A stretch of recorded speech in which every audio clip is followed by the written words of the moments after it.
Hey y'all, it's your girl Chef Kyra and welcome back to another episode of New York Eats.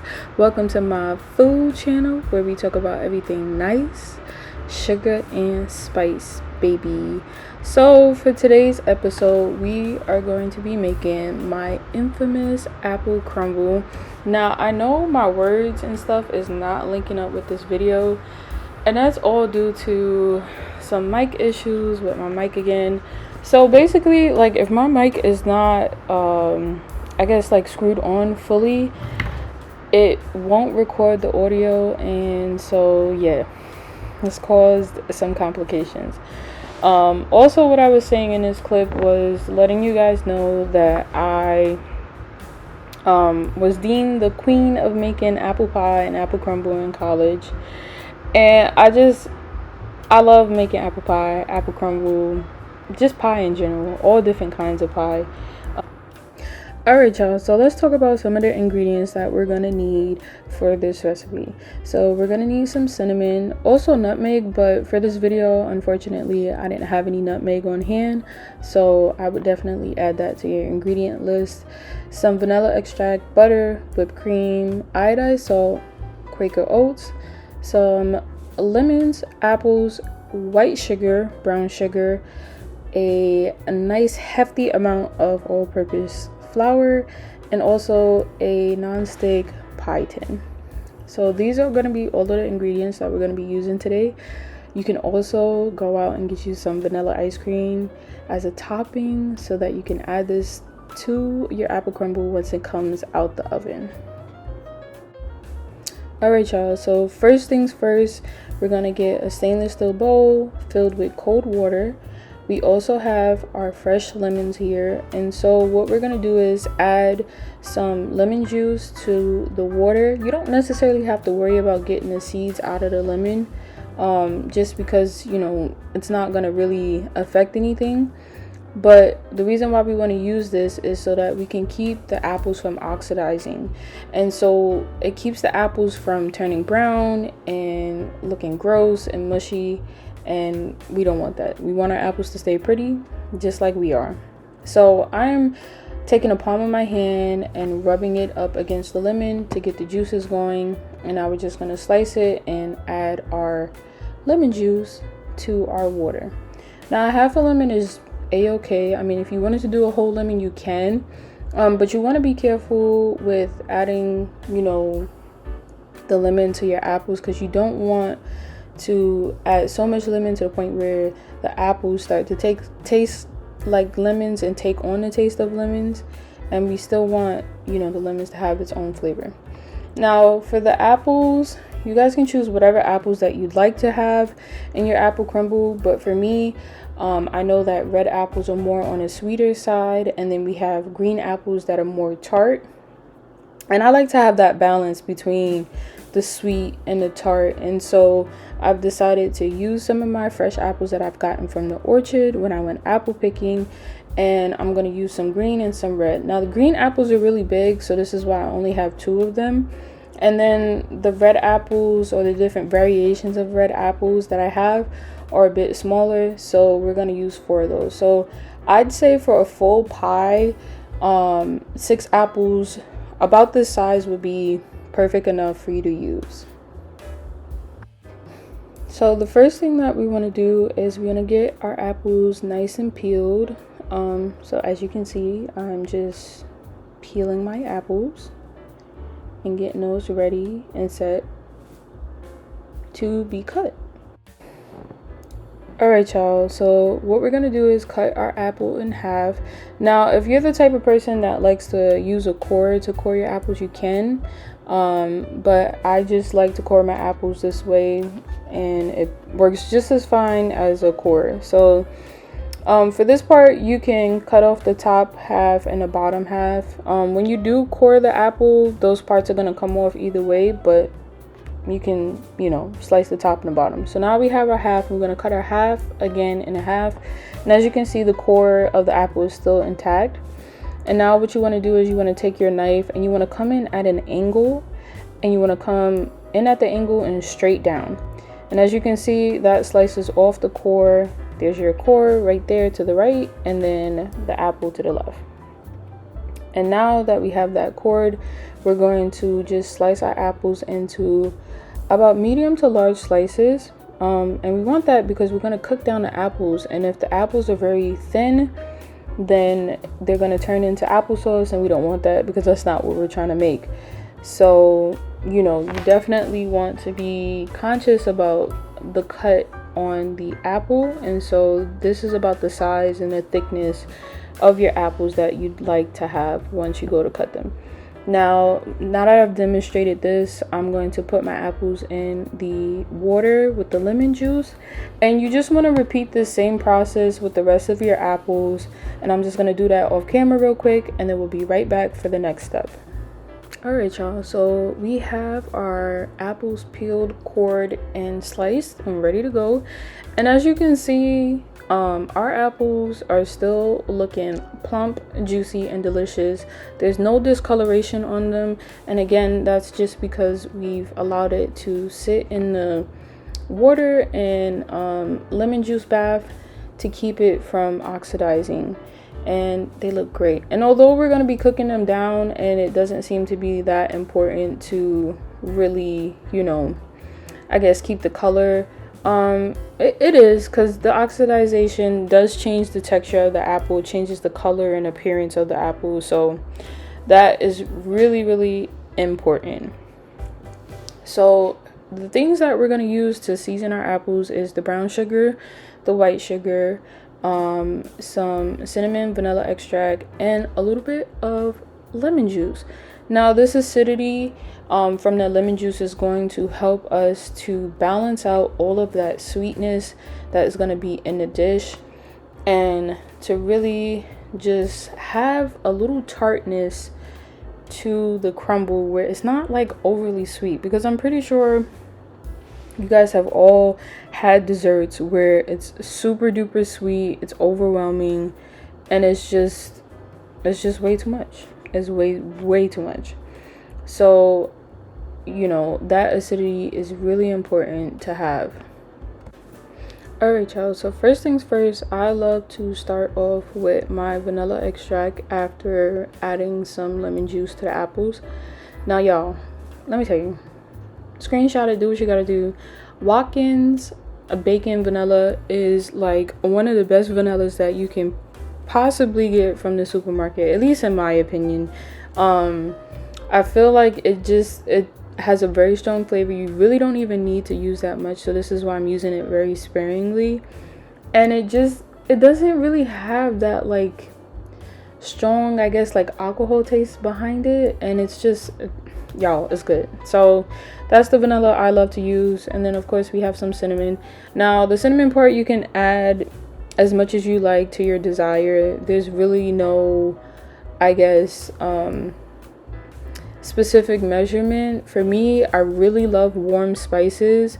I really wish I had some nutmeg, because I would have added some of that as well, but unfortunately I didn't. But I like to add as much cinnamon as my heart desires. So for that amount of apples, that's how much cinnamon I like to use. So next up, we're gonna add our white sugar, and I'm gonna do 1 cup of white sugar for this amount of apples. Alright y'all, so we have some dark brown sugar. Again, you don't have to necessarily use dark brown sugar, you can use light brown, but as long as it's brown sugar, that's all that matters.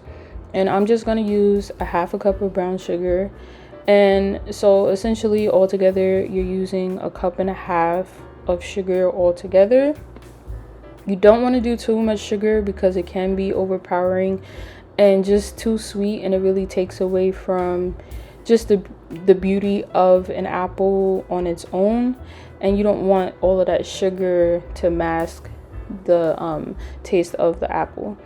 And now at this point, you just want to mix your apples together really good and make sure all of your apples are well coated very nicely.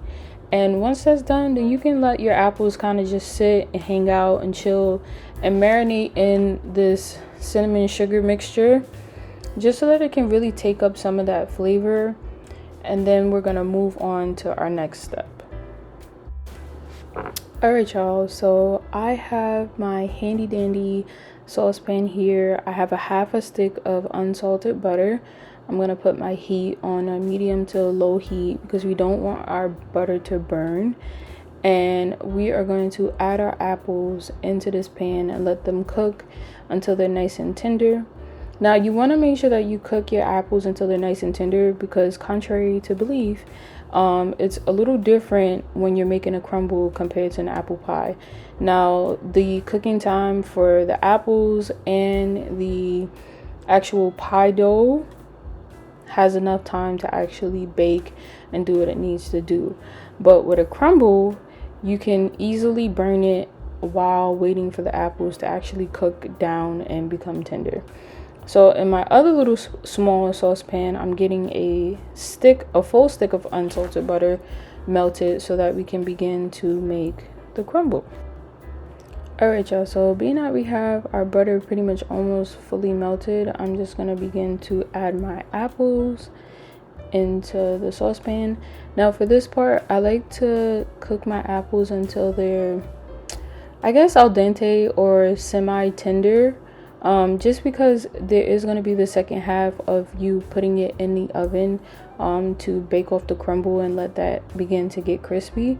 So you still want your apples to have a nice bite, but you also want them to be tender at the same time. So you have to be very careful about, you know, how long you're cooking your apples for. So like I said, a low to medium high heat, and then we're gonna let this cook for about maybe 5 to 8 minutes, 10 max. And you just want to keep an eye out on your apples and just check in to see what their tenderness is like so that they're at the right texture for, you know, the second part, which is baking it in the oven.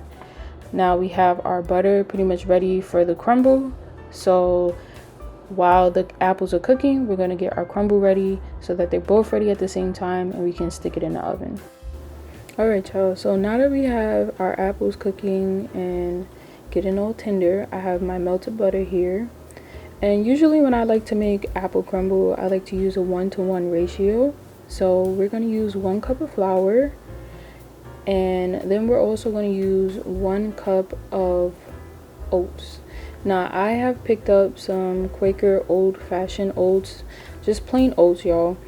And for me, I just kind of like let it overflow a little bit because who doesn't love oatmeal? I love oats. So there's our 1 cup of oatmeal. And next up, to really balance everything out, I'm going to add 1 teaspoon of iodized salt to really balance out the flavor in the crumble.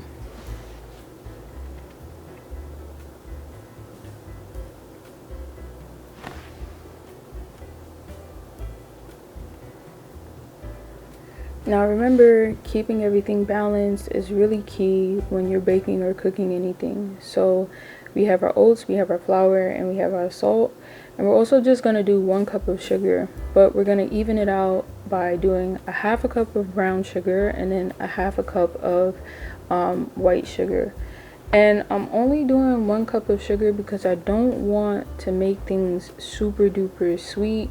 You know, you already have enough sugar going into the, you know, filling for the apple crumble.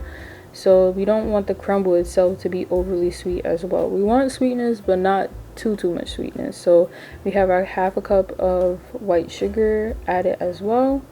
And now we're just gonna mix all of our dry ingredients and make sure that they're nice and evenly incorporated. We're also gonna add some cinnamon to this mix. You can add nutmeg as well, but again, I didn't have any on hand at this time of recording.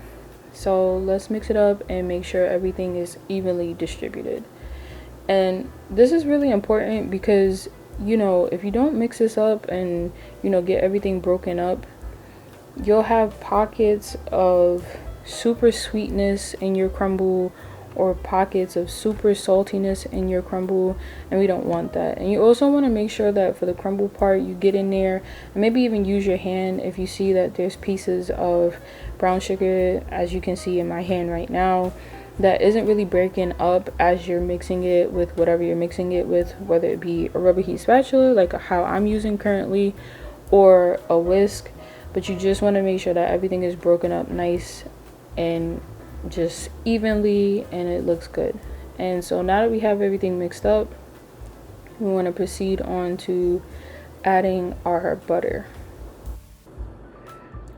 So we have our butter, and I'm just adding our stick of melted butter in slowly but surely, and just, you know, continuously checking in on the texture and seeing how the crumble is clumping together. Now, at the time of shooting this video, I did do the one stick of butter, and I just didn't really like how the crumble was coming out, so I added a stick and a half in total to the crumble. And eventually, for me, I'm the type of person where I like to get my hands in there.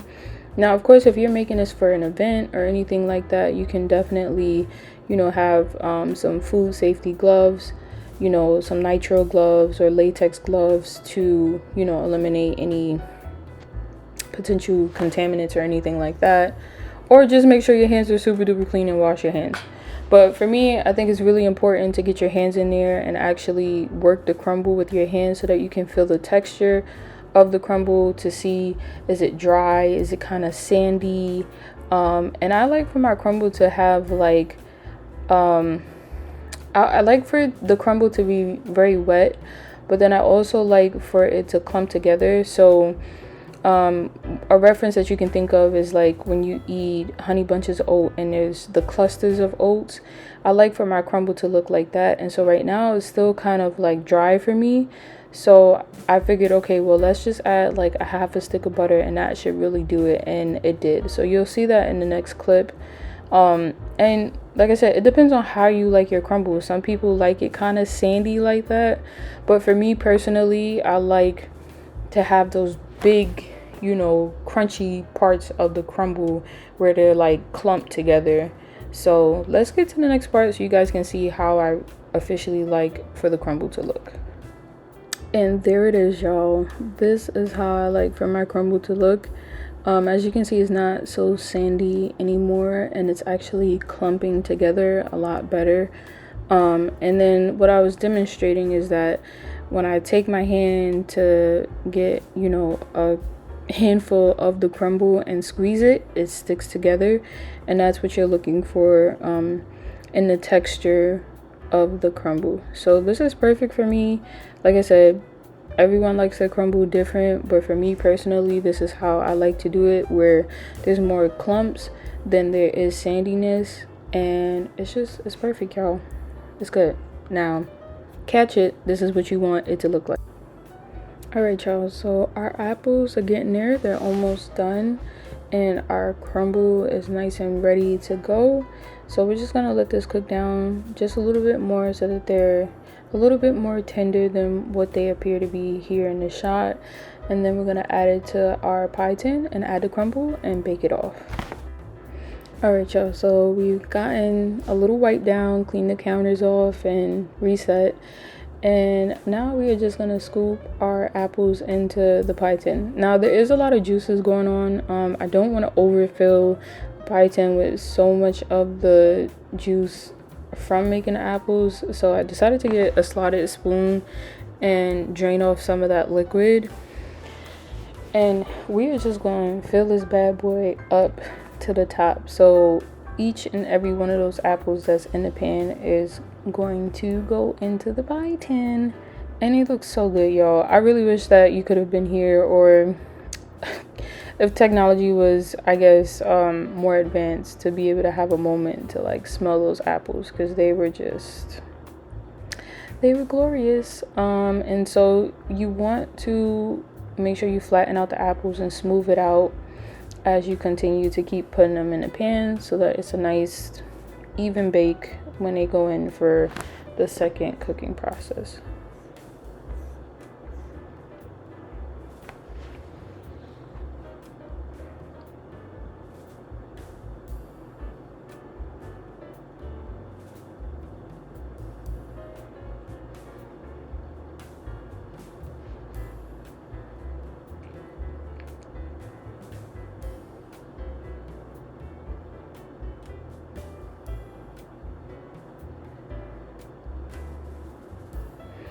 So at this point, being that I touched the dish rag, I'm like, okay, well, let me wash my hands. So that's what I'm off camera doing right now. Getting my hands all clean because I'm gonna end up touching a crumble with my hands. So if you guys were wondering, like, okay, what's next? So we have our crumble here, and all of this crumble is gonna go on top, y'all. So I'm just remixing the crumble and clumping it together. And let me tell you, y'all, the crumble is crumbling, okay?